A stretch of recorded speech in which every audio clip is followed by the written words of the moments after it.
बच्चों, चलिए प्रश्न पढ़ते हैं। निम्न में से कौन सा कथन ठोस उत्प्रेरण के बारे में सही है? हमें यहाँ पर प्रश्न के 4 विकल्प दिए हुए हैं। ए, उत्प्रेरक उसी मात्रा में आवश्यक होता है जिसमें अभिक्रिया में उपस्थित अभिकारक। बी, ठोस उत्प्रेरक की उत्प्रेरण गतिविधि रासायनिक अधिशोषण की सीमा पर निर्भर नहीं होती। सी, विशोषण डिसोरेप्शन अच्छे उत्प्रेरक के रूप में कार्य करने हेतु किसी ठोस के लिए महत्वपूर्ण नहीं होता।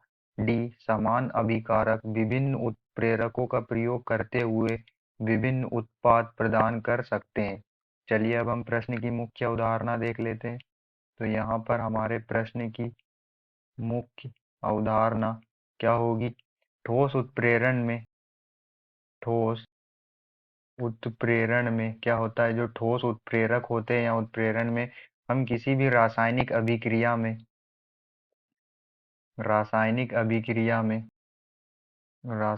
अभिक्रिया कराते हैं तो क्या होता है? माना कि हमने यहाँ पर ए प्लस बी, ये हमने क्या ले लिए? ये हमारे अभिक्रिया में क्या है? ये अभिकारक है, अभिकारक होते हैं। तो हमने माना यहाँ पर ए और बी क्या ले लिए? अभिकारक ले लिए। जब हम इनकी अभिक्रिया कराते हैं और यहाँ पर उत्पाद यहाँ पर हम NO लेते हैं, NO ले लिया, तो यहाँ पर जो उत्प्रेरक है, NO क्या है? यहाँ पर उत्प्रेरक है, उत्प्रेरक हमने NO ले लिया, तो यहाँ पर उत्पाद हमें C प्राप्त होता है। और जब हम अभिक्रिया रासायनिक अभिक्रिया में जो अभिकारक है वो समान रखते हैं, लेकिन उत्प्रेरक जो होते हैं, उत्प्रेरक को हम बदल देते हैं। यहाँ पर अब हमने उत्प्रेरक क्या ले लिया? PT, platinum.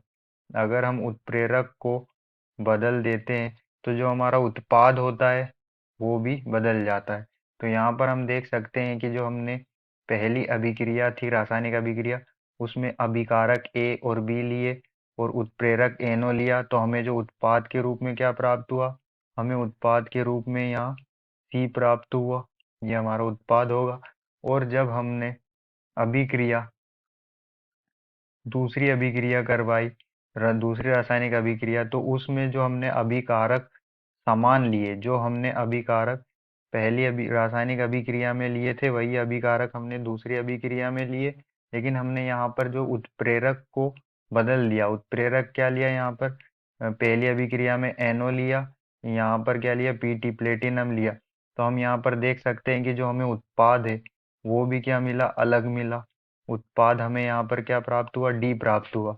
तो जो हमारे ठोस उत्प्रेरण होता है, ठोस उत्प्रेरण में क्या होता है कि समान अभिकारक विभिन्न उत्प्रेरकों की उपस्थिति में अभिक्रिया करके विभिन्न प्रकार के उत्पाद प्रदान कर सकते हैं। तो ठोस उत्प्रेरण जो होते हैं वो रासायनिक अभिक्रिया में क्या करते हैं?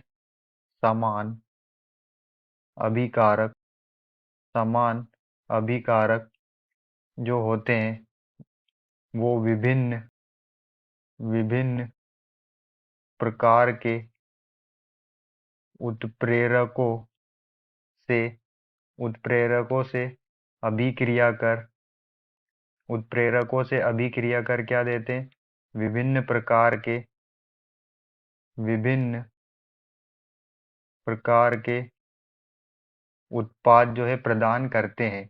तो क्या होता है हमारी ठोस उत्प्रेरण की जब रासायनिक अभिक्रिया होती है तो उसमें समान अभिकारक विभिन्न प्रकार के उत्प्रेरकों से अभिक्रिया करके या विभिन्न प्रकार के उत्प्रेरकों की उपस्थिति में हमें विभिन्न प्रकार के उत्पाद देते हैं। तो चलिए हम अपना विकल्प चेक कर लेते हैं। विकल्प डी में हमें दिया है समान अभिकारक विभिन्न उत्प्रेरकों के प्रयोग करते हुए विभिन्न उत्पाद प्रदान कर सकते हैं। यह हमारा ठोस उत्प्रेरण के बारे में सही होगा। तो हमारा आंसर क्या होगा? डी। आशा करते हैं आपको समझ में आया होगा। धन्यवाद।